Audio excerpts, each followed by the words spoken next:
आवाज येतोय का?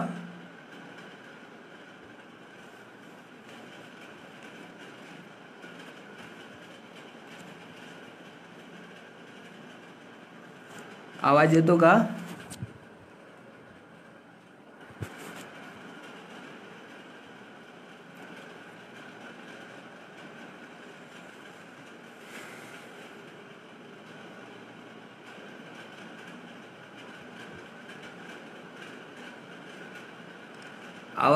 अच्छा, ओके ओके सर.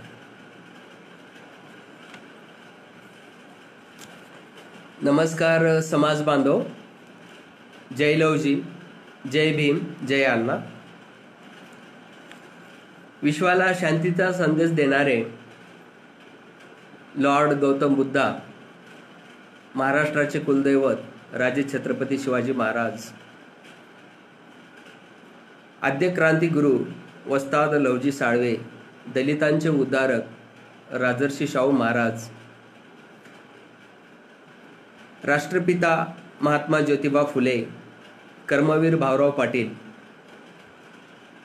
भारतरत्न महामानव डॉक्टर बाबासाहेब आंबेडकर, जगत विख्यात साहित्यिक, साहित्याचा महामेरू डॉक्टर अण्णाभाऊ साठे, भुकेल्याचा आधारवड फकीरा आणि आपली निबंधकार मुक्ता साळवे यांना मी प्रथम अभिवादन करतोय.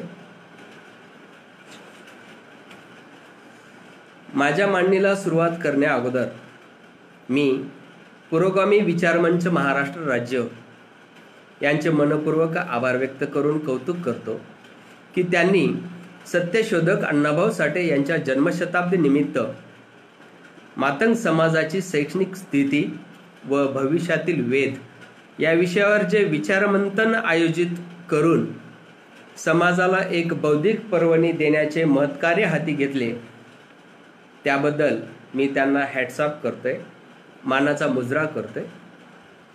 आणि ज्यांच्यामुळे मला आज समाजाच्या सर्व घटकापर्यंत आपल्यापर्यंत पोहोचण्याची संधी प्राप्त झाली ते पुरोगामी विचारमंचचे माननीय रवींद्र सुरवसे सर नाशिक, संतोष गवाले सर, लवजी साळवे कर्मचारी महासंघाचे प्रांताध्यक्ष माननीय राजेजी उपाडे सर आणि लसाकम परिवार यांचे मनपूर्वक आभार व्यक्त करतो. बंधूंनो, आता आपण मुख्य विषयाकडे वळूया. विषय मातंग समाजाची शैक्षणिक स्थिती व भविष्याचा वेध आहे. मला इथे नमूद करायचं आहे,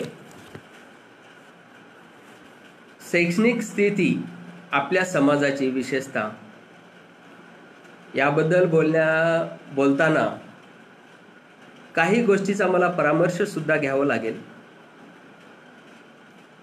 जसे समाजाची प्रगती म्हणतो आपण, ह्या सर्व ज्या काही गोष्टी आपण करतोय ते समाजाच्या प्रगतीसाठी करतोय. तर समाजाच्या प्रगतीसाठी ज्या आधारभूत स्तंभ आहेत ते 4 आहेत. ते म्हणजे सामाजिक विकास, राजकीय विकास, आर्थिक विकास आणि शैक्षणिक विकास. तर शैक्षणिक विकासाकडे जाण्याच्या अगोदर सुद्धा मला थोडं समाजाच्या परिस्थितीवर आणि ह्या आधारस्तंभावर थोडा परामर्श घ्यायचा आहे त्यांचा. सामाजिक विकास म्हणजे नेमकं काय आहे? प्रत्येक गोष्टीचा विकास आणि त्याला एक पार्श्वभूमी असते, इतिहास असतो. जर आपल्या मातंग समाजाच्या सामाजिक विकासाची किंवा समाजाच्या दिशेची समजा पार्श्वभूमी जर बघितली तर पूर्व प्राचीन इतिहास, पूर्व व पश्चात मध्ययुगीन इतिहास आणि वर्तमान व सध्याच्या परिस्थितीचा इतिहास याचा थोडासा परामर्श घेण्याची गरज वाटते मला. पूर्व प्राचीन इतिहासामध्ये आपला समाज ऋषितुल्य होता, हे आपण ज्ञात आहोत याबद्दल.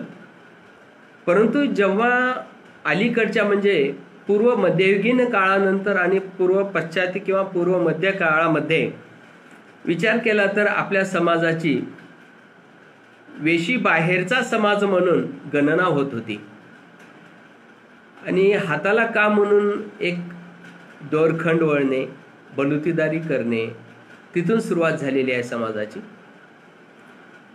आणि ह्या प्राचीन मध्ययुगीन इतिहासानंतर समाज आज वर्तमान काळामध्ये येऊन पोहोचलेला आहे आणि सध्याच्या परिस्थितीबद्दल आपल्याला फार मोठा उहापोह करायचा आहे. या वर्तमान काळामध्ये आपला मातंग समाज लाईफसाठी स्ट्रगल करतोय, झगडणारं जीवन जगतोय.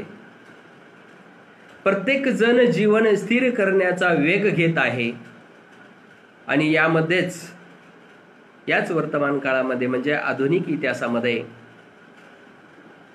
डॉक्टर बाबासाहेब आंबेडकरांनी सांगितल्याप्रमाणे शिका, संघटित व्हा आणि संघर्ष करा.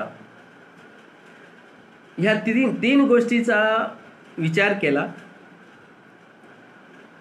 एवढा काही अभ्यास नसावा कदाचित, परंतु विचार केला की डॉक्टर बाबासाहेब आंबेडकरांच्या विचारातून हे 3 शब्द उत्पित्त झाले, शिका, संघटित व्हा आणि संघर्ष करा. मग आपण कोण्या स्टेजला आहोत याबद्दल जर विचार करायचा म्हणला तर एक माझ्याच विचाराची तारांबळ उडालेली दिसून येत आहे.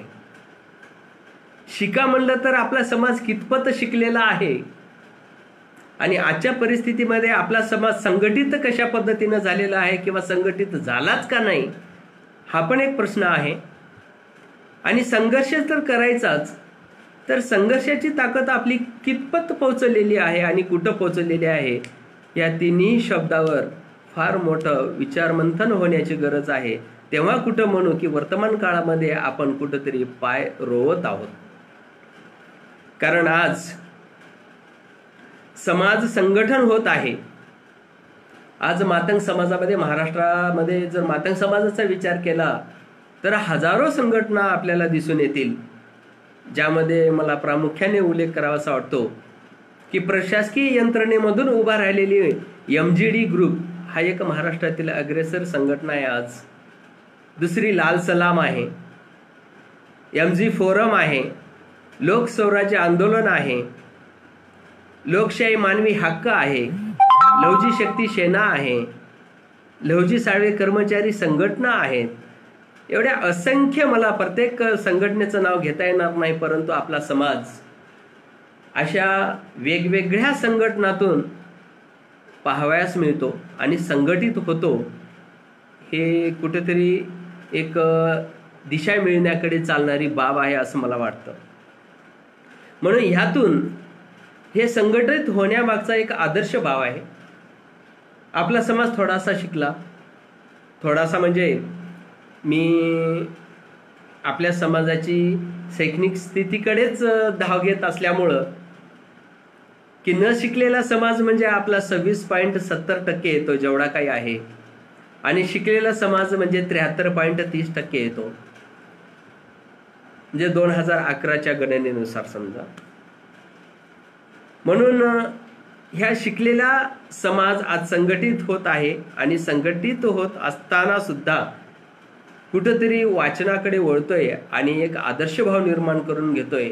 आणि आपल्या समाजाचे, मातंग समाजाचे आदर्श भाव म्हणजे आद्य क्रांतिगुरु वस्ताद लहुजी साळवे, साहित्य सम्राट अण्णाभाऊ साठे, निबंधकार मुक्ता आणि फकीरा, असे काही आपले आद्य प्रवर्तक हे आदर्श भाव आहेत. ते आपल्या समाजात रुजत आहेत. त्यामुळं कदाचित आपल्याला थोडं वेगळी वाट मिळत आहे असं मला वाटतं. आणि समाजाचं प्रबोधन सुद्धा होत आहे, प्रचंड प्रमाणात होत आहे. परंतु समाज प्रगतीची दिशा काही मिळत आहे का नाही, हे मात्र थोडं विचार करण्यासारखं आहे. कारण वास्तव समाज आणि सध्याची परिस्थिती यामध्ये जर विचार केला तर वेगळ्या बाबी आपल्याला आज भी दिसून येत आहेत आणि वास्तव चित्र फार वेगळं आहे आपल्या समाजाचं. म्हणून मी ह्या थोडा सामाजिक परामर्श घेत आहे आणि त्यानंतर प्रत्येक आधारस्तंभाला टच करतोय. कारण समाजाच्या प्रगतीचे बी सांगितल्याप्रमाणे ज्या पद्धतीनं सामाजिक विकास हा पहिला स्तंभ आहे, त्याच पद्धतीनं दुसरा राजकीय विकास आहे. डॉक्टर बाबासाहेब आंबेडकरांच्या विचारातून सत्ता हाती घेणे हे त्यांचं फार मोठं स्वप्न होतं. आपल्या समाजानं सत्ता हातात घ्यावी आणि समाजाचा विकास घडवून आणावा. ह्या दृष्टिकोनातून सत्ता हातात घेण्यासाठी राजकारण आणि त्याचा स्तर उंचावण्याची फार मोठी गरज आहे. आणि राजकीय विकास याच्यापासून आपला समाज फार कोसदूर असल्याचं मला जाणवतं. अपवाद पण सांगू इच्छितो. 1994ला जे विधानसभा झाली आपली शिवसेनेच्याच काळामध्ये, महाराष्ट्राच्या विधानसभेच्या काळामध्ये आपल्या समाजाचे 11 आमदार होते. फार मान उंचावण्यासारखी बाब होती आहे. पण प्रत्येक गोष्टीला किंतु परंतु असतातच आणि परिस्थितीनुसार हे किंतु परंतु बदलत असतात. त्यामुळे माझ्या बोलण्याचा एवढा काही वावगा विचार होऊ नये अशी विनंती करतोय. परंतु एक म्हणजे उलट पक्षी असं वाटतं, माझ्यासारख्या शैक्षणिक क्षेत्रातल्या व्यक्तीला असं वाटतं, जर माझ्या समाजामध्ये त्या काळातच 11 आमदारच्या ऐवजी समजा 11 IAS ऑफिसर असले असते तर माझ्या समाजाकडे पाहण्याचा आज दृष्टिकोन फार मोठ्या पद्धतीनं बदललेला असता आणि माझ्या समाजाचं आज चित्र सुद्धा फार वेगळं दिसलं असतं असं मला वाटतं. असो, आजही समाजाची प्रगती आपण प्रोग्रेसमध्ये म्हणायला हरकत नाहीये, चालू आहे.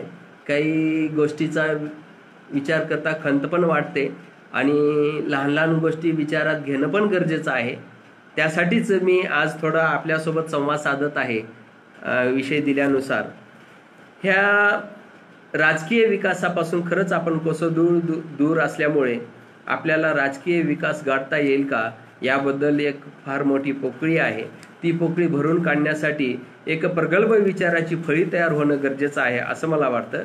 कारण आपल्या समाजाला यासाठी एक वेगळं पाठबळ लागतं. परंतु हे पाठबळ लागण्यासाठी आपल्याला बाळकडू मिळत नसल्याचं सुद्धा जाणवतं.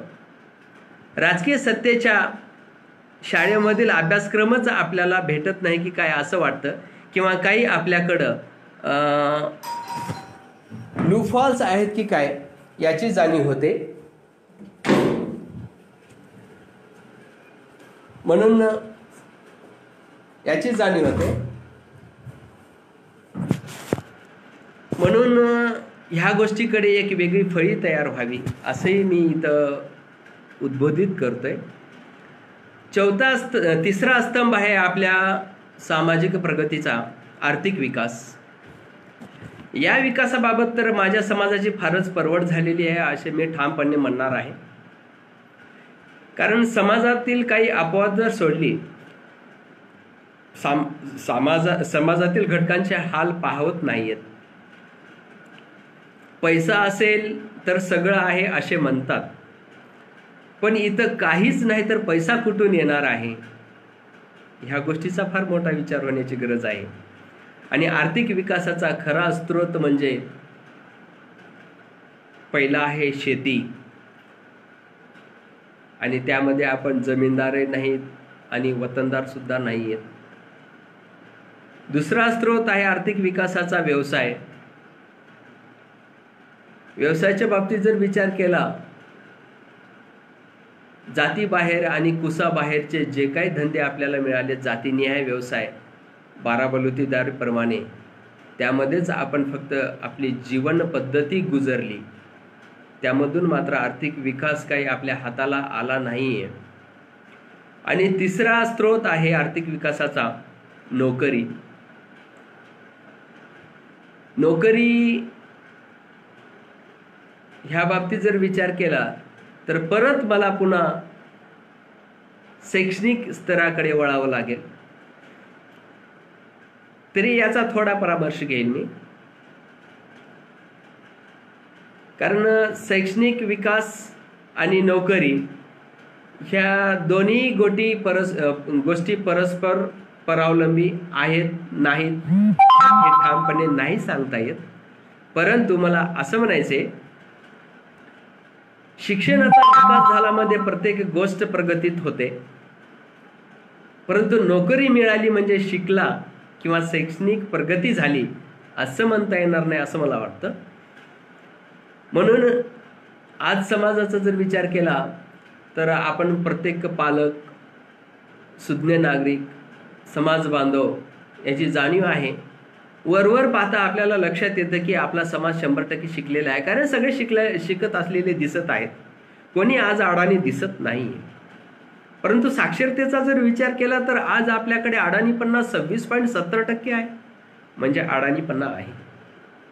म्हणजे न शिकलेले भरपूर घटक आपल्या समाजामध्ये आजही जसेच्या तसेच आहेत.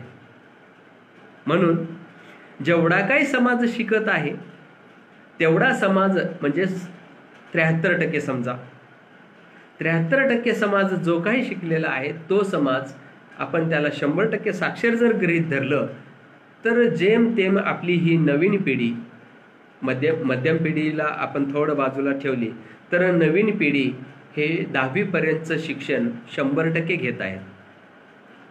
आणि या 10वी पर्यंतच्या शिक्षण 100% घेतल्यानंतर आपल्या समाजातल्या घटकातल्या परिवारामध्ये आणि कुटुंबामध्ये आनंदाचं वातावरण आहे. याचं कारण म्हणजे प्रत्येकाचा मुलगा 90%, 92%, 96%, 98% घेऊन उत्तीर्ण होत आहे आणि पालकाला फार मोठा आनंद होत आहे या बाबतीत.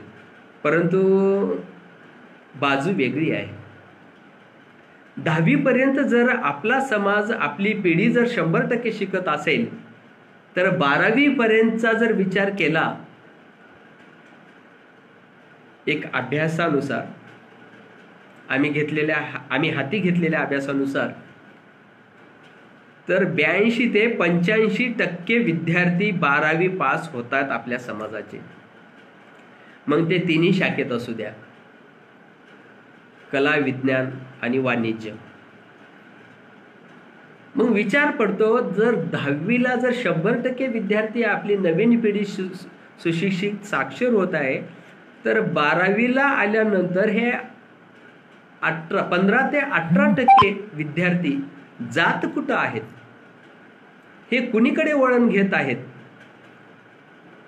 ह्याबद्दल आपण पालक, समाज बांधव या नात्याने सगळ्यांनी विचार करण्याची गरज आहे. 12वी नंतरच बोलतोय.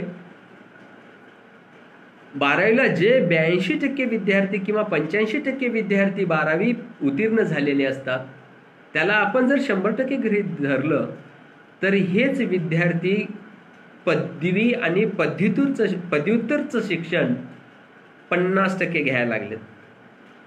मग राहिला प्रश्न 22 ते 25% विद्यार्थ्यांचा. मग हे विद्यार्थी कुठं जात आहेत हे पण याची पण नोंद करणं गरजेचं आहे. मग पदवी आणि पदव्युत्तरचं शिक्षण घेतल्यानंतर सुद्धा जे काही 50% विद्यार्थी पदवी आणि पदव्युत्तरचं शिक्षण घेत आहेत त्यामध्ये तांत्रिक पदवी आली, तांत्रिक पदव्युत्तर आलं, सर्वच आलं. कला, विज्ञान, वाणिज्य पासून अभियांत्रिकी ते वैद्यकीय शिक्षणापर्यंतचं सर्व शिक्षण यामध्ये मोडतं आणि पुढील अभ्यासामधून हाती असं आलं. मग हे विद्यार्थी आपले आज जर लक्षात घेतलं तर व्यवसायामध्ये तर कुठं दिसतच नाहीये. व्यवसायाचा अभ्यास करायची स्टेप राहिलेली आहे. ते व्यवसाय म्हणजे आपल्या समाजाची व्यावसायिक प्रगती किती झाली ह्याबद्दल अजून मी अभ्यास केलेला नाहीये, परंतु पुढच्या कधी कोणत्या सत्रामध्ये जर त्याचा पण परामर्श घेईन मी. मग हे 50% पदवी आणि पदव्युत्तरचे विद्यार्थी जात कुठं आहेत. जो नोकरीचा होता की आपल्या आर्थिक विकासाचा तिसरा स्तंभ जो होता, तिसरा स्रोत जो होता नोकरी, त्यामध्ये राज्य प्रशासन किंवा भारत सरकार या एकंदरीत प्रशासनामध्ये मातंग समाजाचा वाटा 0.1% आहे नोकरीचा वाटा, म्हणजे 1% सुद्धा नाहीये. मग नोकरी बाबतीत बोलायचं काय? मग 1% नसल्यानंतर जे पदवी आणि पदव्युत्तर विद्यार्थी झालेले आहेत 1% घरी धरा नोकरीवाले, तर बाकीचे 49% विद्यार्थ्याचं आज समाज कुठल्या पद्धतीने विचार करत आहे हे मला आज विचारण्याची गरज वाटते. नक्कीच. म्हणून मी मूळ मुद्द्याकडे येण्यासाठी एवढा परामर्श घेतलेला आहे. आणि मूळ मुद्दा असा आहे, याची काही कारणे आहेत. जे काही उतरती कळा लागलेली आहे शिक्षणाच्या उंचांकामध्ये, म्हणजे उच्च शिक्षणाच्या पातळीनुसार जे आपल्या समाजामध्ये उतरती कळा लागलेली आहे, त्या कळेचं मुख्य कारण मला आज असं वाटतं, एक निरागसता, शैक्षणिक निरागसता.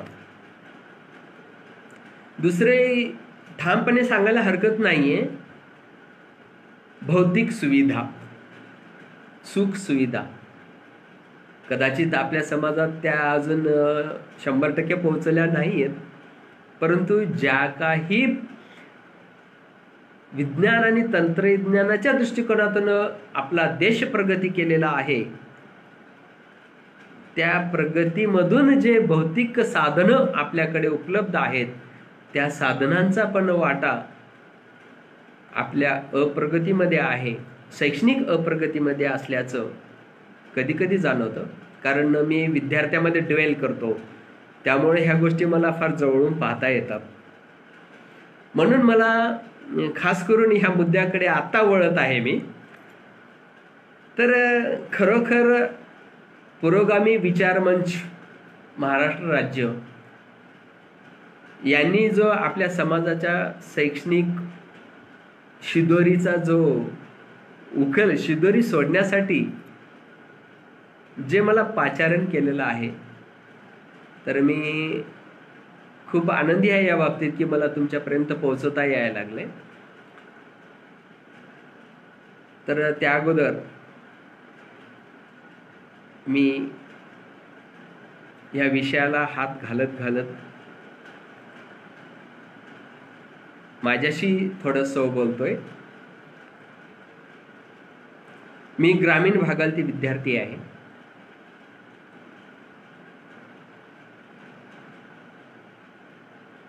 म्हशीच्या पाठीवर म्हशीला चरवत चरवत म्हशीच्या पाठीवर बसून शिकलेला विद्यार्थी आहे. हालापेष्टा सहन केलेला आहे. परिस्थितीची जाणीव आहे. सर्व गोष्टी झाल्या, कदाचित त्यामुळेच शिक्षण घेता आलं असंही वाटतं. मनामध्ये जिद्द होती आणि भौतिक सुखाचा किंवा भौतिक साधनांचा माझ्या जीवनामध्ये स्थिर होईपर्यंत कुठंच स्पर्श झाला नसावा, हे एक त्याचं कारण असावं. म्हणून माझ्या आज समाजातील पालक आणि विद्यार्थी ह्या दोन घटकाला आज एकत्रित करून खूप करतोय, आशा करतोय की ते दोघंही पालक आणि विद्यार्थी हा लाईव्ह कार्यक्रम पाहावेत. ह्या दोघांना एकत्रित करून मला तुमच्याशी थोडं शैक्षणिक हितगुज करायचं आहे. नेमकं होतं काय, होत आहे काय, ह्याबद्दल सुद्धा मला थोडं बोलायचं आहे. तर विषय असा आहे, मातंग समाजाची शैक्षणिक स्थिती. शिक्षणाबद्दल जर बोलायचं असेल तर जास्त काही सांगायची गरज नाही, साक्षरता सांगून गेलेली आहे. आमची आणि आमच्या मागची म्हणजे वरिष्ठ पिढीचा विचार केला तर त्याबद्दल तर साक्षरतेबद्दलही बोलायचं नाहीये. स्ट्रगल लाईफ मधून जे गुजराण करून स्ट्रगल लाईफला थोडं ओव्हरटेक करून आलेली पिढी म्हणून आमची पिढी गणल्या जाते. आणि ह्या स्थितीतून आज येतोय आपण. आज माझ्या समाजाचे शहरीच नाही तर ग्रामीण भागातील विद्यार्थी सुद्धा 10वी पर्यंतचे असो 12वी पर्यंतचे असो एकदम उच्च वर्णीयाच्या विद्यार्थ्याला खांद्याला खांदा लावून वर्गामध्ये प्रावीण्यासह पास होण्याचं काम करत आहेत आणि प्रगती दाखवत आहेत, शैक्षणिक प्रगती. याचा फार मोठा अभिमान आहे. मी अशा विद्यार्थ्याच्या पालकांचं मनापासून कौतुक करतोय की खरोखर ते त्यांची पिढी घडवत आहेत. बरेच असे पालक आहेत की एका परिवारामध्ये 2-2, 3-3 डॉक्टर्स आहेत, 2-2, 3-3 इंजिनियर्स आहेत, वकील आहेत, उच्च पदस्थ आहेत. परंतु ह्या सगळ्या गोष्टी होत असतेवेळेस सुद्धा जेव्हा शैक्षणिक स्तरावरच्या गोष्टी घडत असतात तेव्हा मला थोडं बोलावं वाटतं की 12वीला आल्यानंतर विद्यार्थी फक्त इंजिनिअरिंग आणि मेडिकल ह्या दोनच गोष्टीचा, पालक आणि विद्यार्थी ह्या दोनच गोष्टीचा विचार करत असतो आणि जवळपास 99 ते 100% विद्यार्थी इंजिनिअरिंग आणि मेडिकलची तयारी करतो. भलं तो लागो अथवा न लागो, परंतु तयारी मात्र 99 ते 100% विद्यार्थी हा इंजिनिअरिंग आणि मेडिकलची तयारी करतात. 11वी-12वीला आल्यानंतर असा कुठलाही विद्यार्थी नाहीये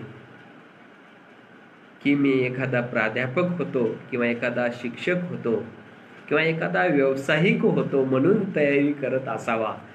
अजून तरी अपवादात्मकरित्या आम्हाला सापडलेला विद्यार्थी नाहीये.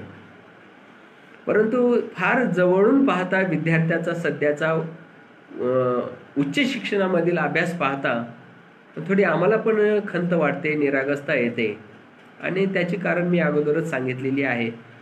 परंतु हे कुठलंच विचारात न घेता मी माझे आजचे पालक आणि विद्यार्थी यांना मी कॉन्फिडन्सनं आणि आत्मविश्वासानं सांगू इच्छितो की आज अशा परिस्थितीत, बिकट परिस्थितीमध्ये आज आपले विद्यार्थी घरी आहेत.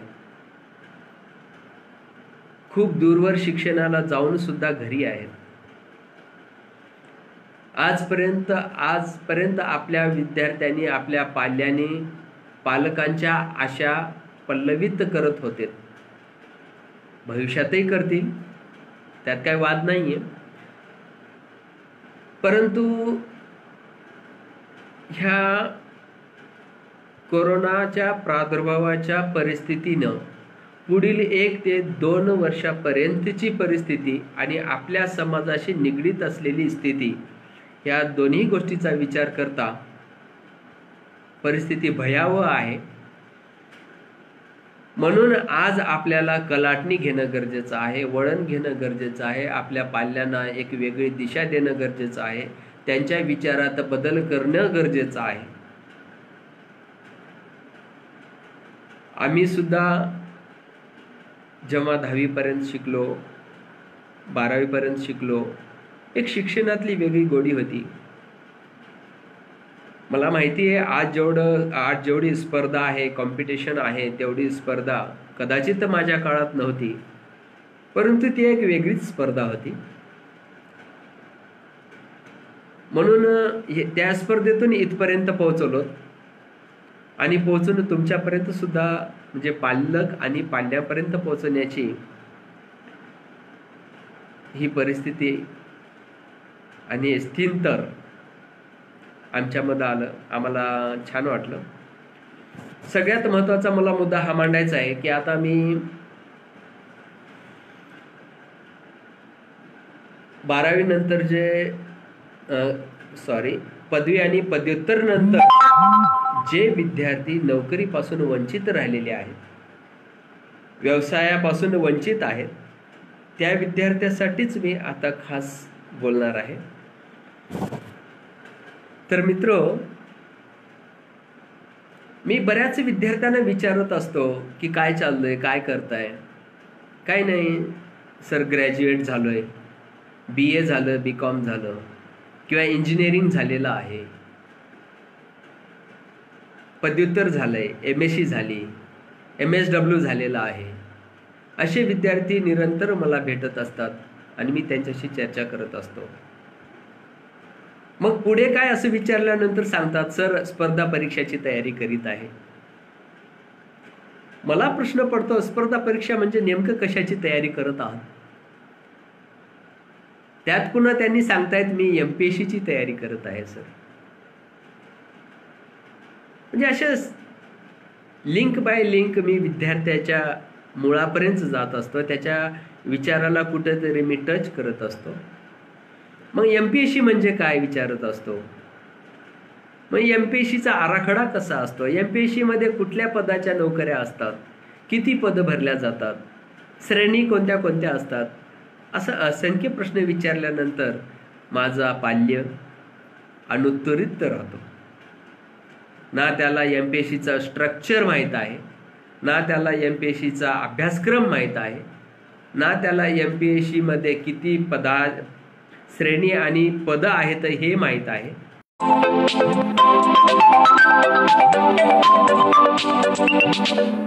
काही विद्यार्थी स्टार आहेत, त्याबद्दल काही वाद नाहीये, परंतु मग मी विचार करतोय MPSC बद्दल कशी तयारी करताय, काय करताय.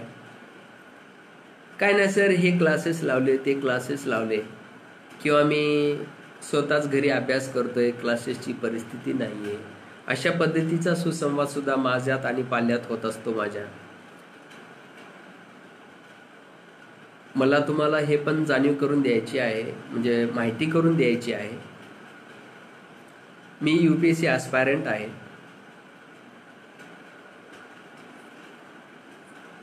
त्यामुळं मला UPSC बद्दल सुद्धा फार ॲफिनिटी आहे. मी अगोदर जे बोललेलो होतो की माझ्या समाजामध्ये जर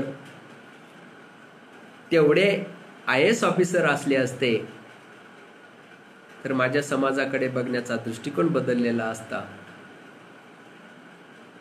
हे तेव्हापासून माझ्या डोक्यात विचार खेळत होता. म्हणून मी सुद्धा UPSC दिलेली आहे आणि UPSCच्या 2 स्तर आणि 2 वेळेस मी सुद्धा तिथपर्यंत पोहोचलेला आहे. म्हणून एक मनाशी थोडी खुणगाठ बांधलेली आहे की आज मी जरी UPSC पूर्णपणे यशस्वी नाही होऊ शकलो तरी माझ्या समाजामध्ये, माझ्या महाराष्ट्रामध्ये, माझ्या महाराष्ट्रातल्या प्रत्येक जिल्ह्यामध्ये माझ्या समाजाचा एक तरी IAS ऑफिसर असावा अशी माझी दृढ इच्छा आहे. आणि त्या दृष्टिकोनातून मी तसे पावले उचलित आहे. आज माझ्याकडे आपल्या समाजाचे 7 असे पाल्य आहेत की जे आज टचमध्ये मार्गदर्शनासह UPSCची तयारी करत आहेत. मला त्यांचं फार मोठं कौतुक वाटतं. कुठलीच परिस्थिती नसते वेळेत सुद्धा ते तयारी करत आहेत. 1-2 इंजिनिअरिंगचे कॅन्डिडेट आहेत, ज्यामध्ये प्रवीण कलवले फार गरीब परिस्थितीचा माझा पाल्य आहे. तो UPSCची तयारी करतोय आणि नक्की तो यशस्वी होईल असं मला वाटतं. तर मला हेच म्हणायचं आहे, प्रत्येक विद्यार्थी, प्रत्येक पाल्य माझ्या समाजाचा फक्त स्पर्धा परीक्षेची तयारी करतोय. जर विचारात घेतलं नोकरीपासून वंचित राहिलेले आणि व्यवसायापासून वंचित राहिलेले 49% विद्यार्थी पाल्य माझ्या समाजाचे आज फक्त आणि फक्त स्पर्धा परीक्षेची तयारी करतायत. परंतु यशस्वीतेचं जर प्रमाण बघितलं तर 0.01च्या आत आहे. मग हे जातं कुठं, मग करायचं कशासाठी. तर याचा एक मी सखोल विचार केला आणि त्या विचाराअंती मला काही गोष्टी सापडल्या आणि त्या गोष्टीमधले काही पॉइंट असे आहेत. प्रत्येक पाल्य हा वरवरची तयारी करतोय, तुलनात्मक दृष्टिकोनातून तयारी करतच नाही.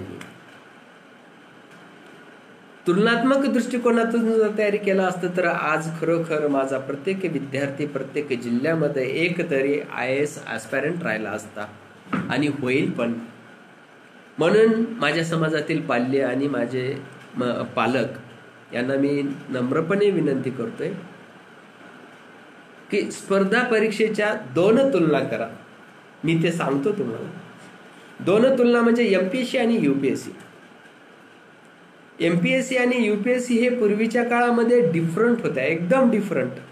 पण आज जर बघितलं तर त्याचं स्ट्रक्चर, त्याची संरचना आणि त्याचा अभ्यासक्रम यामध्ये जवळपास साम्य आहे.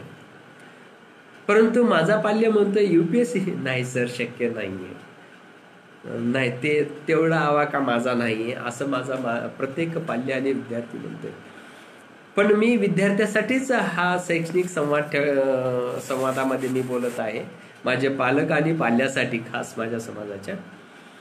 तर मित्रांनो, मी जस्ट 2च मिनिटांमध्ये MPSC आणि UPSC मध्ये काय फरक आहे हे थोडं सांगतो. कारण स्पर्धा परीक्षेची तयारी करणे, स्थितीचं स्थित्य करणे आणि भविष्याचा वेध घेणे ह्या दोन्ही गोष्टी इथं लागू पडतात. म्हणून मला एक म्हणायचं आहे, कारण याची दुसरी बाजू आहे, ज्यांना काही शैक्षणिक आवड नाहीये, ज्यांच्या आवडी वेगळ्या आहेत, राजकीय आहेत, सामाजिक आहेत, ते त्यांनी त्यांची धुरा सांभाळतील किंवा ते त्यांच्या विंगमध्ये जातील आणि त्या विंगमध्ये त्यांनी त्यांचं नैपुण्य वापरतील. परंतु खरोखर जे शैक्षणिक नैपुण्य वापरण्यामध्ये ॲफिनिटी असलेले जे माझे पाल्य आहे त्यांच्यासाठी आहे. MPSCची जेव्हा एखादी नोटिफिकेशन म्हणजे ॲड निघते, त्या ॲडपासून ते MPSCचं पूर्णपणे प्रक्रिया पूर्ण व्हायला किमान 1.5 ते 2 वर्ष लागतात. म्हणजे एक अटेम्प्ट जर घ्यायचा म्हणला तर 1.5 ते 2 वर्ष लागतात. आणि UPSCचं जर प्रक्रियेच्या संदर्भात विचार केला तर समजा 1 जानेवारीला जर नोटिफिकेशन आलं, उदाहरणार्थ 1 जानेवारीला जर नोटिफिकेशन आलं, तर या UPSCच्या त्या नोटिफिकेशनची ॲडची प्रक्रिया पूर्ण होण्यासाठी 31 डिसेंबर एंड असतो. मग परिस्थिती काहीही असो ते. मग अशा परिस्थितीमध्ये जर UPSC मध्ये आपल्याला 2 अटेम्प्ट मिळत असतील तर MPSC मध्ये 1च अटेम्प्ट मिळतो. दुसरी गोष्ट विचारात घेतली तर ॲस्पायरंट्सची संख्या, स्ट्रेंथ ऑफ कॉम्पिटेटर्स याचा जर विचार केला तर महाराष्ट्रामध्ये जवळपास 12 लाख, 8 ते 12 लाखापर्यंतचे विद्यार्थी MPSC देतात. तर इंडियामधून UPSC देणारे हे 15 लाखापर्यंतचे विद्यार्थी आहेत. म्हणजे 20-19चं कॉम्पिटिशन स्पर्धा आहे. आणि अभ्यासक्रमाच्या दृष्टिकोनातून जर विचार केला तर साम्य तेवढंच आहे. ह्या बाबतीत जर पुन्हा अजून जर डीपमध्ये जर जायचं असेल तर मी पाल्य आणि पालकांना विनंती करतो, UPSC साठी माझ्याशी सहजपणे संपर्क साधू शकतात. दुसरी गोष्ट, ह्यामध्ये अभ्यासाच्या निरागसतेबद्दल बोलणार आहे. मी जे कळीचा मुद्दा वापरला होता की देशाची प्रगती झाली भौतिक संसाधनानुसार, आणि भौतिक संसाधनामध्ये मोबाईल हा सगळ्यात घातक साधन म्हणजे आपल्या पाल्यांसाठी आहे. मान्य करतो, आज मी मोबाईलवरच बोलत आहे आणि मोबाईलचाच उपयोग करून मी आपल्यापर्यंत पोहोचत आहे. हे कौतुकास्पद देण आहे भारताची, सॉफ्टवेअरची जगाला देण आहे आणि याचा अभिमान पण आहे. परंतु या संसाधनाचा उपयोग ज्या स्तरामध्ये व्हायला पाहिजे आणि ज्या पद्धतीनं व्हायला पाहिजे त्या पद्धतीनं न होत असल्यामुळे याचा परिणाम किंबहुना आणि नक्कीच माझ्या पाल्याच्या अभ्यासक्रमावर होत आहे. एक तुलनात्मक दृष्ट्या विचार केला तर आमच्या वेळेस काही एवढं भौतिक संसाधने म्हणजे मोबाईल नव्हते. मग आम्ही पण हार्ड कॉपी मधूनच अभ्यास केलेला आहे, संदर्भ ग्रंथ वापरून, नोट्स वापरून याचाच अभ्यासावर आम्ही इथपर्यंत पोहोचलेले आहेत. आणि याच्यापेक्षाही खूप उच्च पदस्थ आहेत आपल्या समाजामध्ये. IAS सुद्धा आहेत, सुनील वायरे सरांसारखे IAS ऑफिसर सुद्धा आहेत. मग ते सुद्धा आहे ना, याचा कुठंच ब्राउझिंगचा उपयोग केलेले नाही, ते सुद्धा हार्ड कॉपी संदर्भ ग्रंथातून तिथं पोहोचलेले आहेत. मला नमूद हे करायचं आहे की हे संसाधन म्हणजेच विकास किंवा शैक्षणिक अभ्यास आणि सगळंच काही याच्यातलं स्रोत असं म्हणायची गरज नाहीये. आणि जेवढा मला वाटतं जेवढा हार्ड कॉपीमधून अभ्यास सुस्थितीत होतो, चांगल्या पद्धतीने होतो, ते ह्या संसाधनाद्वारे अभ्यास होत नाही असं मला नक्की म्हणायचं आहे. म्हणून मी एक थोडं छोटंसं उदाहरण देणार आहे.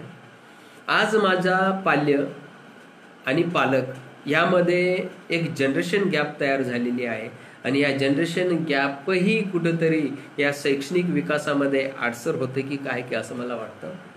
मला जाणवतं मी सामाजिक दृष्टिकोनातून टचमध्ये सुद्धा आहे. मी बरेच परिवाराशी आणि आपल्या समाजातील दुर्बल घटकासोबत संवाद साधतो. त्या घटकातून आलेल्या विद्यार्थ्यासोबत संवाद साधतो. तेव्हा कळतं बाबांची काय इच्छा आहे, बाबांचे काय स्वप्न आहे, बाबाशी संवाद झाला का. तर गंमत अशी आहे मित्रांनो, वडिलांनी कधी विद्यार्थ्याला विचारलेलं नाही की तुझं काय चालू आहे, सध्या कोणतं वर्ष आहे, किती विषय निघालेत, कसं प्रावीण्यानं पास होत आहेस, तुझे स्वप्न काय आहेत, भविष्यात काय होतोस. अपवाद सोडता, शहरी भागातील आपला समाज सोडता. आणि विद्यार्थी कधी असं विचारला नाही बाबांना की बाबा मी काय करू, मी आता पदवी माझी झालेली आहे, याच्यानंतर मी काय करू, तुमची काय इच्छा आहे, तुमचे काय स्वप्न आहेत, आई तुला काय वाटतं, ताई तुला काय वाटतं.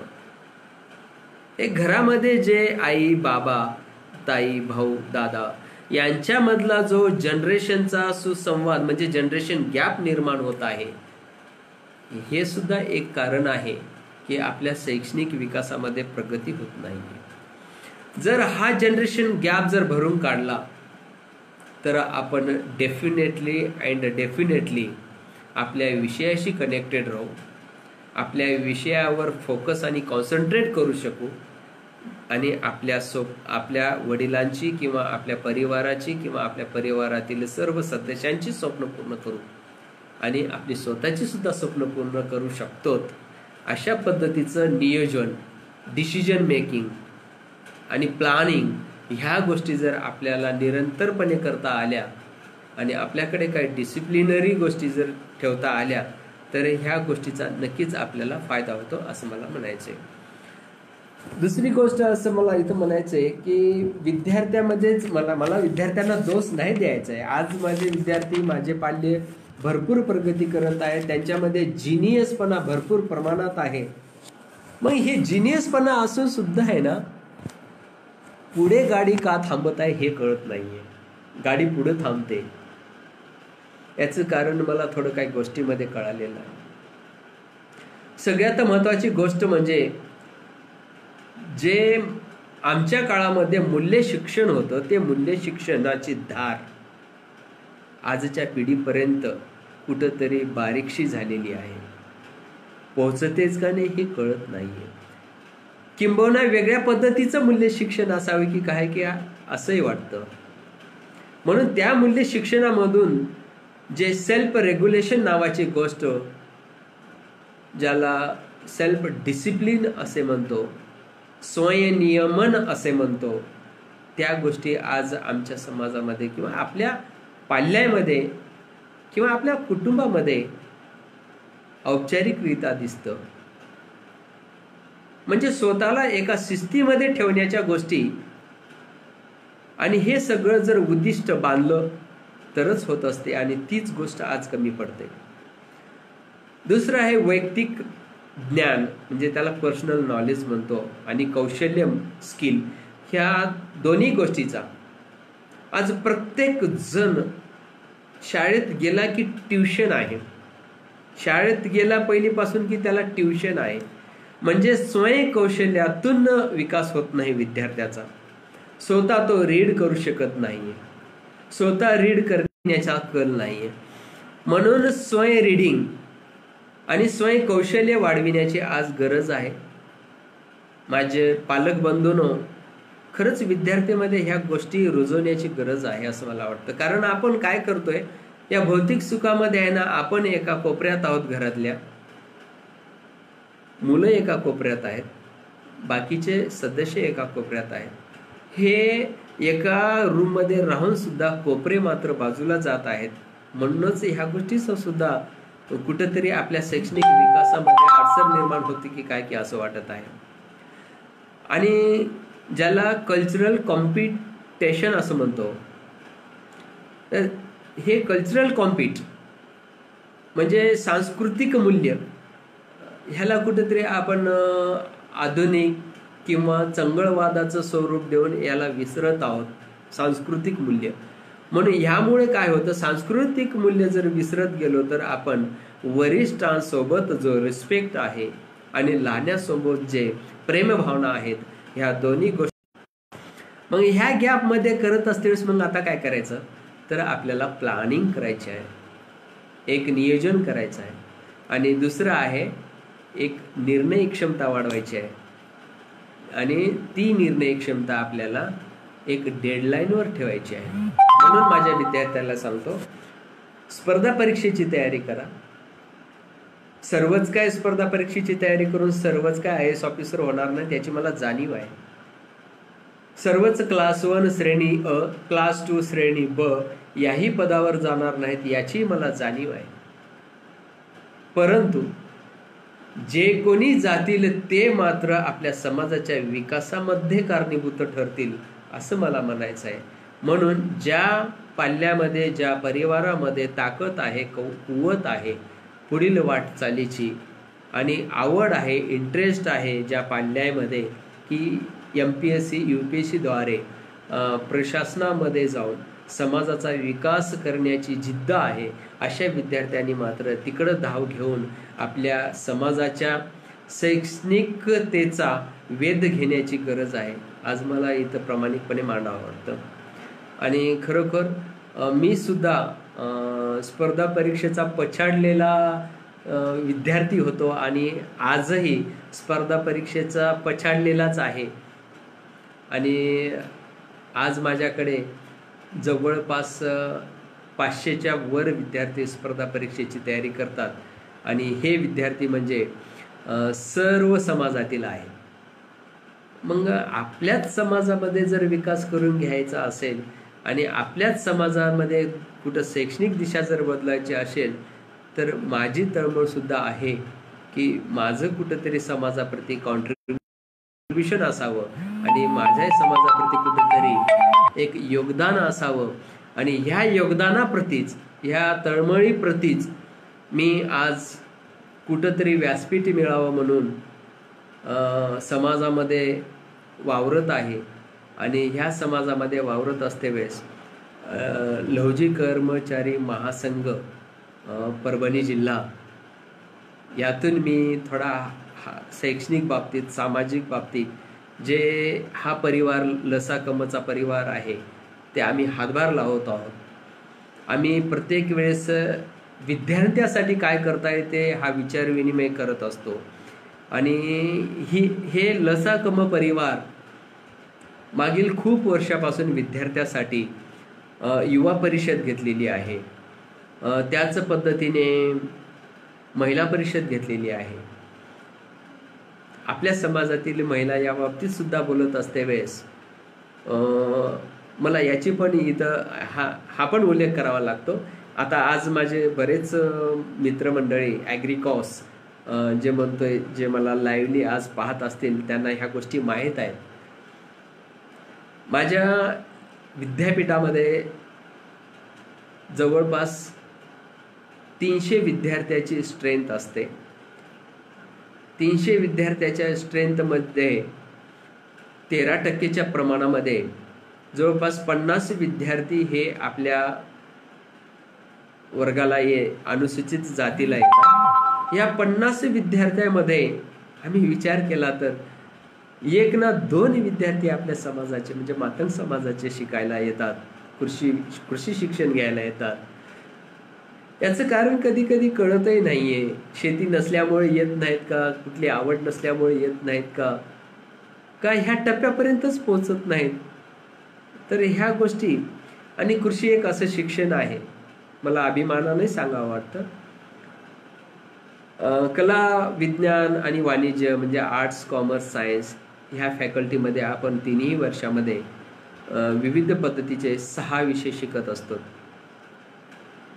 तर आमच्या कृषी विभागामध्ये जवळपास पदवी होईपर्यंत विविध प्रकारचे 83 विषय शिकतो आम्ही. 83 म्हणजे प्रचंड प्रमाणात आणि व्यापक दृष्टिकोनातून शिक्षण घेत असल्यामुळं इथला विद्यार्थी निश्चितच घडतो. म्हणून शिक्षणाच्या दिशा सगळे विभागाकडे वळवा. मला आपल्या समाजातील पाल्यांना विनंती करायची आहे की प्रत्येक जण इंजिनिअरिंग आणि मेडिकलची कास नका धरू. एक तर मेडिकलचा डॉक्टर झाल्यानंतर सुद्धा पुन्हा त्याला समाजामध्ये किंवा व्यवसायामध्ये स्थिर होण्यास कुठलंच व्यासपीठ नसतं. आणि आजची जर खरोखर नोकरीच्या वर्गवारीची परिस्थिती बघता हे सर्वज्ञात आहे की जीवघेणी स्पर्धेमध्ये आपला विद्यार्थी खरोखरच टिकतो का नाही की हे नाही कळणार. म्हणजे ह्या सगळ्या गोष्टीचा विचार करता जर विद्यार्थ्याचं फेल्युअर जर झालं तर टोटल फॅमिली, टोटल परिवार, टोटल पालक डिप्रेशनमध्ये यायला लागलेले आहे. त्यांच्याबद्दल निगेटिव्ह विचार येत आहेत आणि समाजामध्ये हे निगेटिव्ह विचार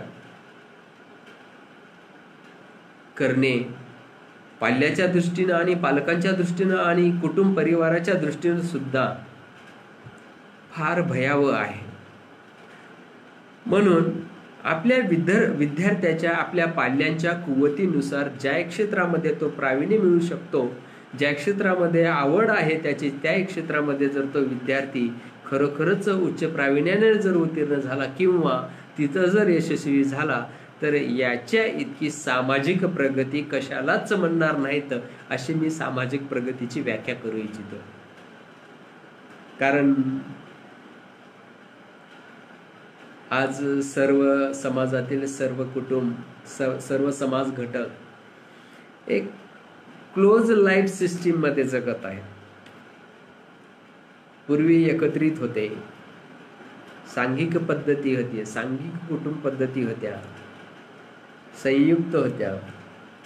आता विभक्त कुटुंब पद्धती झाल्यामुळे छोटा परिवार, छोटं कुटुंब, मग त्यांना अशा अपयशी परिस्थितीमध्ये मग धीर देणार कोणी नाही. पण त्याच्यामध्ये अगोदरच जनरेशन गॅप, एकमेकाच्या भावनेचा कुठंच आदर नसल्यासारखं किंवा एकमेकाच्या भावनेला कुठंच अजून व्यासपीठ न मिळाल्यासारखं झालेलं, अशा परिस्थितीमध्ये आज आपल्या समाजातील प्रत्येक कुटुंब जर अयशस्वी झालेल्या पालकाचा परिवार असेल तर खरोखरच चिंतेत आहे, चिंता करीत आहे. मला हे पण ह्या पण बाबीचा उल्लेख करावा वाटतो. आपल्या समाजाची आर्थिक स्थिती फार मोठी नसताना सुद्धा काही MA केलेले विद्यार्थी असतात, काही BEd केलेले विद्यार्थी असतात आणि हे विद्यार्थी आहे ना कुठल्या तरी खाजगी महाविद्यालयावर प्राध्यापक ह्या पदासाठी धडपडत असतात, स्ट्रगल करत असतात. प्रचंड स्पर्धा असते ह्या एका जागेसाठी. त्या स्पर्धेमध्ये आपल्याला कुठं स्थान आहेच की नाही की, परंतु ज्यांना स्थान मिळवायचं आहे त्यांनी मात्र आहे ना प्रचंड प्रमाणामध्ये पैसा ओतून हे करत असतात. तर मला काही पाल्यांना सुद्धा स्पष्टपणे उल्लेख करायचा आहे इथे.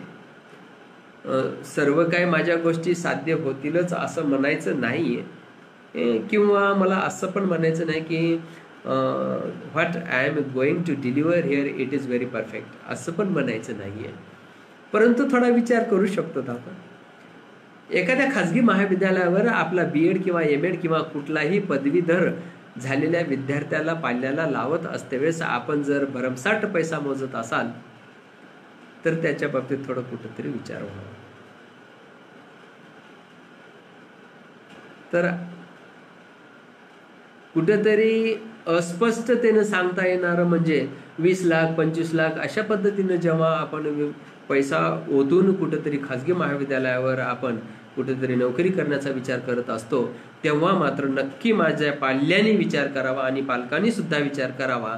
तेवढ्याच पैशापेक्षा किंबहुना माझ्या पाल्याला जर अजून उच्च शिक्षणाचं किंवा UPSC MPSCच्या उच्च वर्गाच्या क्लासेसचं दिल्ली, हैदराबाद अशा ठिकाणी उच्च ठिकाणी जर चांगल्या प्रतीचं शिक्षण, चांगल्या दर्जाचं शिक्षण देण्यासाठी जर खर्च करत असू तर मग आपला पाल्य कोण्या खाजगी महाविद्यालयाचा किंवा कोण्या खाजगी संस्थेचा नोकर होण्यापेक्षा एक सुप्रीम क्लास 1 अधिकारी बनू शकतो हे माझ्या पाल्याने विचारात घ्यावं. आणि त्यासाठी आहे ना प्रचंड प्रबोधन आहे, प्रचंड नॉलेज आहे. आज सर्वात मोठा गुरु म्हणलं तर गुगल गुरु आहे. आज आमच्यासारख्यानं सुद्धा गुगल गुरुनं मागं टाकत आहे आणि कोणा वाचून काही वाचन म्हणजे राहत नाहीये. म्हणून विद्यार्थ्यांनी फक्त आणि फक्त त्यांचं कॉन्ट्रीब्युशन, त्यांची आवड, त्यांचं डिवोशन जर दिलं तर नक्की माझ्या समाजाला उद्याचे सुप्रीम आणि सुप्रीम असे प्रशासकीय अधिकारी मिळतील.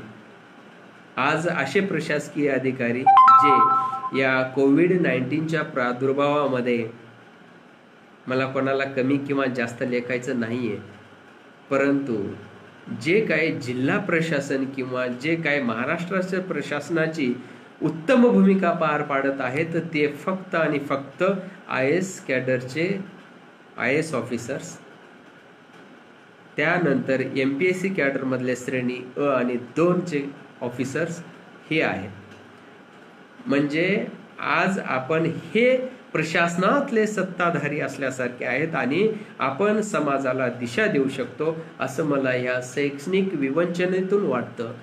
म्हणून माझी सुद्धा माझ्या पाल्यांसाठी ही तळमळ आहे की कुठलाही पाल्य असो, कुठलंच मनामध्ये न्यूनगंड न बाळगता, ABCD येत नाही असं न्यूनगंड सुद्धा न बाळगता त्यांनी सुद्धा माझ्या पद्धतीनं माझ्या विचारातून जर UPSCची तयारी केली तर माझं स्वप्न म्हणजे महाराष्ट्रातल्या प्रत्येक जिल्ह्यामध्ये माझा एक IAS ऑफिसर राहील हे मी निश्चित सांगू इच्छितो. म्हणून मला ह्या बाबतीत MPSC UPSC ह्या बाबतीत मला भरपूर मार्गदर्शन करायचं आहे आणि मला समाजाच्या शैक्षणिक प्रगतीमध्ये फार मोठा वाटा उचलायची इच्छा आहे आणि ते मी उचलणार आहे. तर अशा दृष्टिकोनातून जर खरोखरच काही विद्यार्थी आणि माझे पालक असतील तर त्यांनी त्यांच्या परीक्षा देण्याच्या वैचारिकतेमध्ये बदल करावा असं मला वाटतं.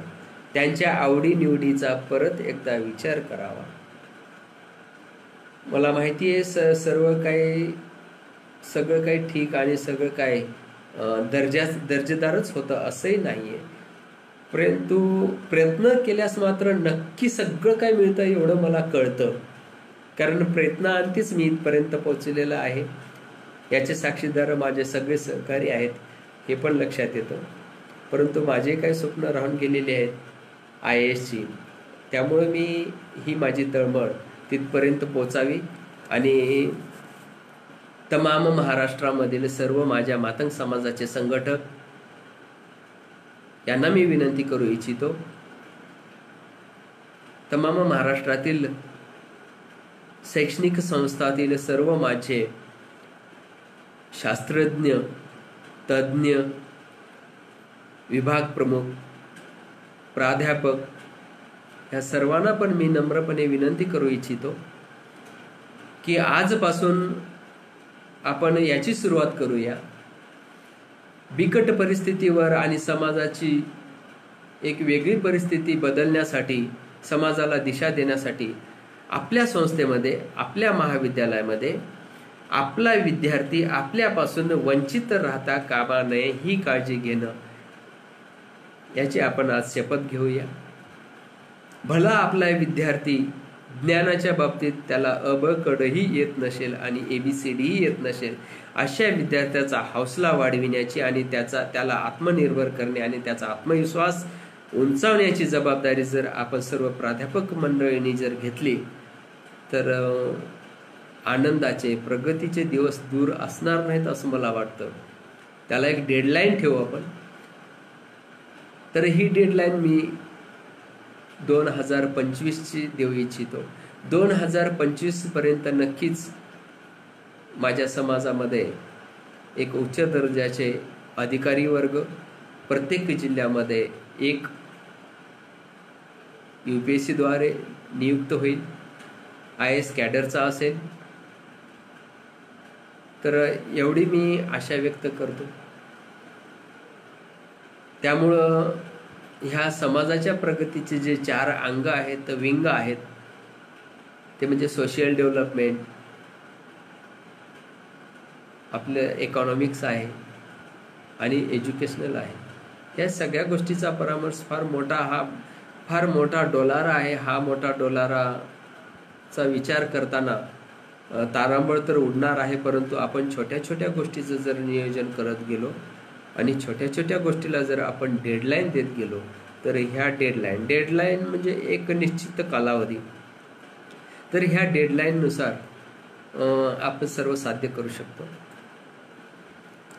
एक छोटं माझ्या विद्यार्थ्यासाठी किंवा जे स्पर्धा परीक्षेची तयारी करू शकतात त्यांच्यासाठी मी एक छोटं म्हणजे एक ट्रिक देतोय. आता जस्ट छोटी ट्रिक देतोय. तर ही ट्रिक अशी आहे मित्रांनो, कुठलीही स्पर्धा परीक्षा घ्या, MPSC घ्या, UPSC घ्या, त्याच्यामध्ये 3 स्तर असतात. पूर्व परीक्षा, मुख्य परीक्षा आणि मुलाखत, हे 3 स्तर असतातच. तर पूर्व परीक्षेची तयारी, मुख्य परीक्षेची तयारी आणि मुलाखतीची तयारी हे वेगवेगळ्या पद्धतीने करावी लागते. परंतु ह्या सगळ्या पद्धतीची तयारी करत असते वेळेस आहे ना, जर आपल्या त्याच्या अभ्यासक्रमाचा जर विचार केला तर फार अभ्यास हा साचेबद्ध पद्धतीचा आहे आणि सिस्टमॅटिक आहे. आणि त्या अभ्यासामध्ये मी थोडं तुम्हाला 2च मिनिटांमध्ये एक तुलनात्मक दृष्ट्या सांगणार आहे की आपल्याला कसं याच्यावर ओव्हरटेक करता येईल किंवा याला आपल्या नियोजनामध्ये, आपल्या आराखड्यामध्ये याला साचेबद्धपणे कसं करता येईल मी तुम्हाला जस्ट सांगतो. त्याच्यानंतर आपण आपले भविष्याची तयारी करावी आणि भविष्याची पुढची वाटचाल सुरू करावी असं मला वाटतं. तर ह्याच्यामध्ये मला असं म्हणायचं आहे की पूर्व परीक्षा घ्या, मुख्य परीक्षा घ्या किंवा इतर कुठल्याही परीक्षा घ्या, याच्यामध्ये 6 ते 7 घटक ठरवून दिलेले आहेत, ज्याच्यामध्ये चालू घडामोडी येतात. ह्या चालू घडामोडी राष्ट्रीय आणि आंतरराष्ट्रीय पातळीवरच्या असतात. हा एक विषय घटक आहे, हे लक्षात घ्यावं. आणि हा विषय घटक कशा पद्धतीने हाताळायचा मी ते सांगणार आहे तुम्हाला. अगोदर घटक सांगतो मी तुम्हाला. त्यानंतर ज्याच्यापासून आपण वंचितच राहू शकत नाही असा आपला आणि समाजाचा आणि सगळ्या गोष्टीचा जर कुठला विषय घटक असेल तो इतिहास आहे. म्हणून तो इतिहास आहे ना, मग MPSC करत असाल तर भारताच्या संदर्भाचा आहे आणि UPSC करत असाल तर जगाच्या संदर्भाचा आहे. म्हणजे महाराष्ट्र, भारत आणि जग याचा इतिहास आपल्याला 3 स्तरामध्ये माहीत पाहिजे. प्राचीन, मध्ययुगीन, आधुनिक, फिनिश. आता ते कशा पद्धतीनं कव्हर करायचं मी तुम्हाला जस्ट सांगणार आहे. त्याच्यानंतर भूगोल हा विषय आहे. आता भूगोलामध्ये आहे ना, वेगवेगळे भूगोल आहेत. महाराष्ट्राचा भूगोल, भारताचा भूगोल, जगाचा भूगोल आणि त्याच्यामध्ये सुद्धा अजून भूगोल कव्हर करता येते. आणि 4था घटक असा आहे की बाबा राजकारण किंवा प्रशासन, म्हणजे पॉलिटिकल सायन्सचा अभ्यास असं म्हणू आपण, आणि पब्लिक ॲडमिनिस्ट्रेशनचा अभ्यास हा एक विषय घटक आहे. आणि हा सुद्धा महाराष्ट्राच्या प्रशासनाचा आणि भारताच्या प्रशासनाचा आहे. आणि ह्यामध्ये जर आपण अजून डेप्थपणे विचार केला तर त्यामध्ये सर्वात महत्त्वाचा घटक म्हणजे राज्यघटना आहे, नागरी प्रशासन आहे, शहरी प्रशासन म्हणजे नागरी प्रशासन आहे, ग्रामीण प्रशासन आहे, पंचायत राज आहे, सार्वजनिक धोरणं आहेत. अशा पद्धतीचे काही मुख्य घटक आहेत. आणि 5वा सुद्धा अजून घटक म्हणजे विषय घटक आहे आपला आर्थिक आणि सामाजिक विकासावर अवलंबून असलेला, म्हणजे समाजाचा विकास आणि आर्थिक विकासासाठी लागणारे विषय घटक कुठले आहेत त्या संदर्भाने अभ्यास करायचा आपल्याला. 6वा घटक आहे आपला पर्यावरण, म्हणजे इन्व्हायरमेंट. ह्या इन्व्हायरमेंटमध्ये असलेले जैवविविधता, बायोडायव्हर्सिटी, म्हणजे एकदम सूक्ष्म जीवापासून ते एव्हरी लिव्हिंग ऑर्गॅनिझम पर्यंतचा आपल्याला अभ्यास करायचा आहे. आणि त्यामध्येच आपल्याला थोडासा त्याला टचिंगमध्ये जे हवामानामध्ये बदल होत आहे, क्लायमेट चेंज, रिसेंट इश्यू, ह्याला पण कव्हर करायचं आहे.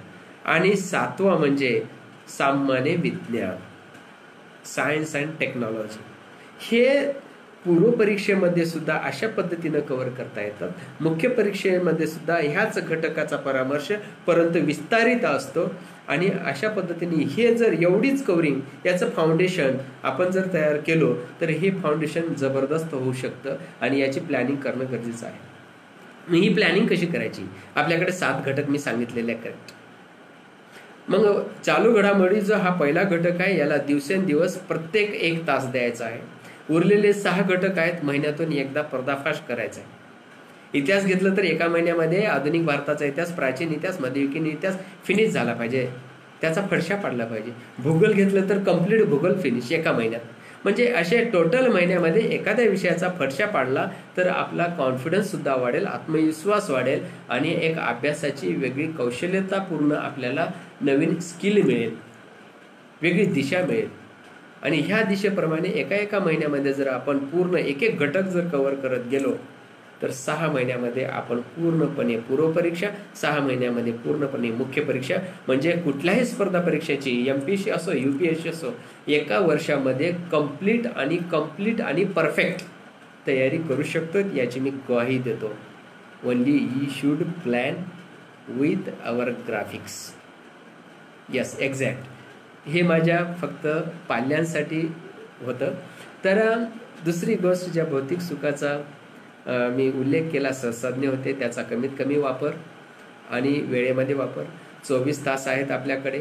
24 तासामध्ये जास्तीत जास्त फक्त 1 तास जर आपण मोबाईलला जर दिला, 24 तासातला 1च तास, त्या 1 तासामध्ये आपल्या सर्व फ्रेंड सर्कलला, नातेवाईकांना, आई बाबा पप्पा सगळ्यांना सांगून ठेवू शकतो की मला फक्त रात्री 9 ते 10 या दरम्यानच कॉन्टॅक्ट करायचा आहे, अन्यथा मी बाकीच्या 23 तासामध्ये भेटणार नाही. हे फक्त मी बोलतोय UPSC आणि MPSC करणाऱ्या माझ्या ॲस्पायरंटसाठी, माझ्या पाल्यांसाठी. 1च तास, बाकी काही गरज नाही आहे. After achieving our goal we may enjoy the total life. हे माझ्या पाल्यासाठी खास मॅसेज आहे. म्हणून आज एन्जॉय केलं तर पुढच्या लाईफमध्ये आपण आहे ना एन्जॉयला मुकणार आहोत, आणि आज हार्डवर्क केलं तर पुढच्या लाईफमध्ये आपण एन्जॉय करणार आहोत. म्हणून माझे पाल्य, माझे पालक आणि माझा सर्व समाज ह्या शैक्षणिक प्रगतीमध्ये कसा कॉन्ट्रीब्यूट व्हावा, सामाजिक दृष्टिकोनातून समाजाची प्रगती कशी करावी, समाजाच्या प्रगतीतला हा 4था आणि सर्वात मजबूत स्तंभ जो आहे शैक्षणिक स्तंभ, याला मजबूत कशा पद्धतीनं करता येते, ह्या विचाराने आपण ही माझी शिदोरी जपावी.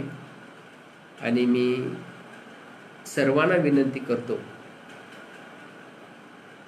आणि नम्रपणे सांगतो की माझ्या बोलण्यातून, माझ्या सुसंवादातून, माझ्या परिभाषेतून अवघड शब्द किंवा काही वेगळ्या पद्धतीनं स्पर्श करणारी शब्द जर आलेले असतील ओघाने, तर मी मनपूर्वक दिलगिरी व्यक्त करतो.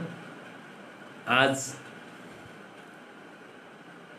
पुरोगामी विचार मंच महाराष्ट्र राज्य नाशिकवरून ज्यांनी माझी फेसबुक लाईव्हवर आपले साहित्य सम्राट अण्णाभाऊ साठे यांच्या जन्मशताब्दी निमित्त आपल्या समाजाची शैक्षणिक स्थिती व शैक्षणिक वेध म्हणजे भविष्याचा वेध हा जो विषय ठेवला, याबद्दल मी माझे 2 शब्द मांडण्याचा प्रयत्न केलेला आहे. मी आशा व्यक्त करतोय की माझ्या स्वप्नाला इथं कुठंतरी भरारी मिळावी. आणि मी खरं तर माझा ऊर्जा स्रोत माझे मित्रमंडळी, माझे सहकारी, माझा परिवार हे सर्व आहेत. आणि हीच ऊर्जा घेऊन मी आज समाजाच्या प्रगतीच्या वाटेवर चालण्याचा जो चंग बांधला आहे, त्यामध्ये सुद्धा माझ्या पालकांना विनंती आहे की तुम्ही ह्यामध्ये सहभागी व्हावं, कॉन्ट्रीब्यूट व्हावं. आणि आपण सर्व मिळून पालक, पाल्य आणि मी आणि आपला सर्व परिवार ह्या सगळ्यांच्या सुसंवादातून आपल्या समाजाच्या भविष्याचा वेध घेऊन शैक्षणिक प्रगतीमध्ये कशा पद्धतीनं वाटा उचलता येईल, त्या पद्धतीने वाटा उचलून आपण चालू असं मी आशावाद व्यक्त करतो. आणि पुरोगामी विचार मंचाचे खूप खूप आभार आपल्यापर्यंत पोहोचवल्याबद्दल. आणि मी खरोखर आभारी आहे. सर्व समाज बांधव, सर्व समाज घटक, माझे सहकारी, माझे मित्रमंडळी सर्वांचा आभारी आहे. धन्यवाद. जय लवजी, जय अण्णा.